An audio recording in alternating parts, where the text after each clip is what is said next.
Howdy, howdy, howdy. It's a Rodfather 916. It is late night Thursday. I just woke up from a nap and checked my mailbox, which is normally empty, but it was full today.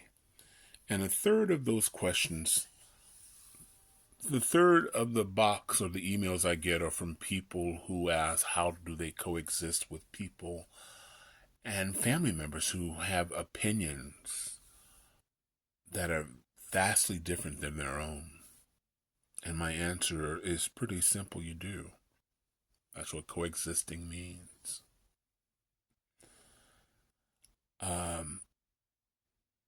No one should or have to subscribe to what you believe,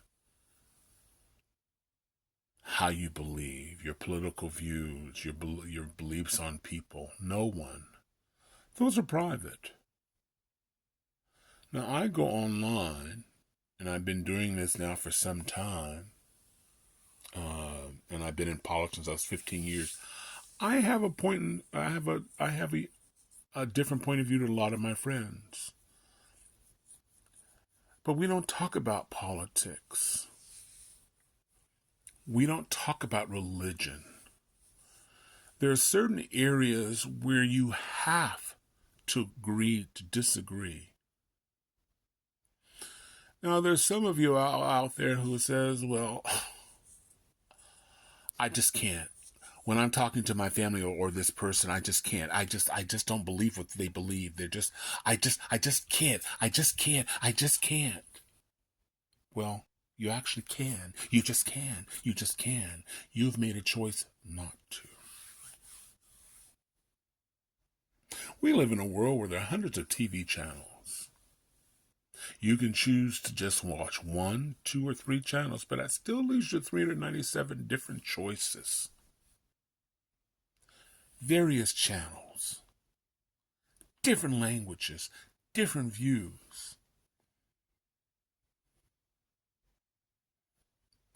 But again, if the requirement from you, that person, even in a relationship, if someone says, well, if you're not going to be close, you're going to have to tighten up you're going to have to change some of your viewpoints.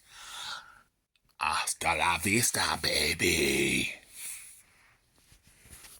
My growth and what I try to convey on these videos is I try to look at all sides. I watch international news, which I love. I watch conservative viewpoints and liberal viewpoints. And I learn something from all of them.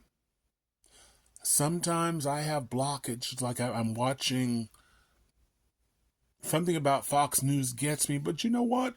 There are sometimes somebody will say something and I'll go,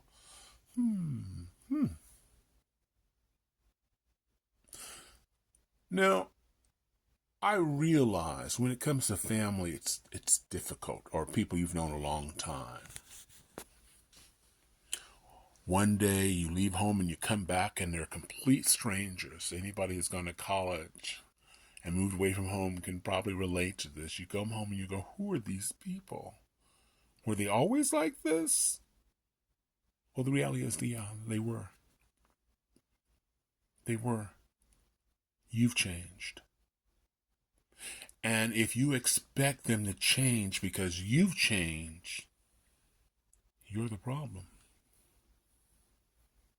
Now, there are certain people, they have old vendettas to settle, old debts to settle. So they walk into the house and they'll go, Joe Biden was the best president in the world.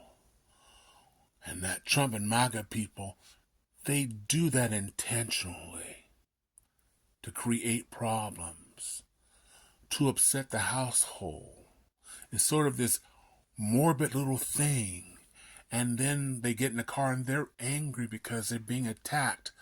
But they caused the damage. They caused the anger.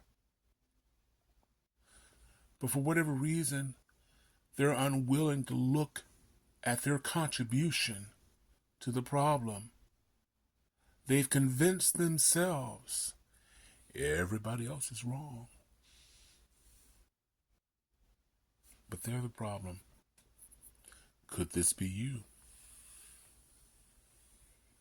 What did you win?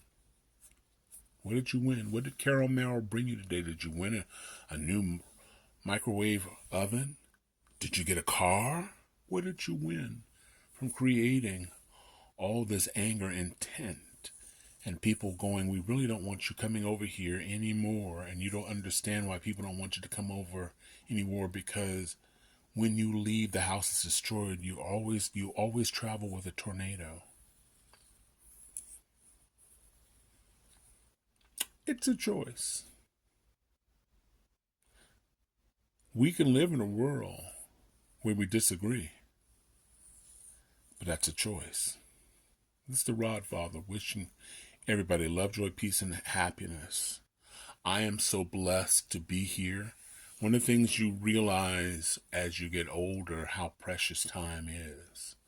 So I tell everybody I possibly can, be a good day. Don't have one, be one.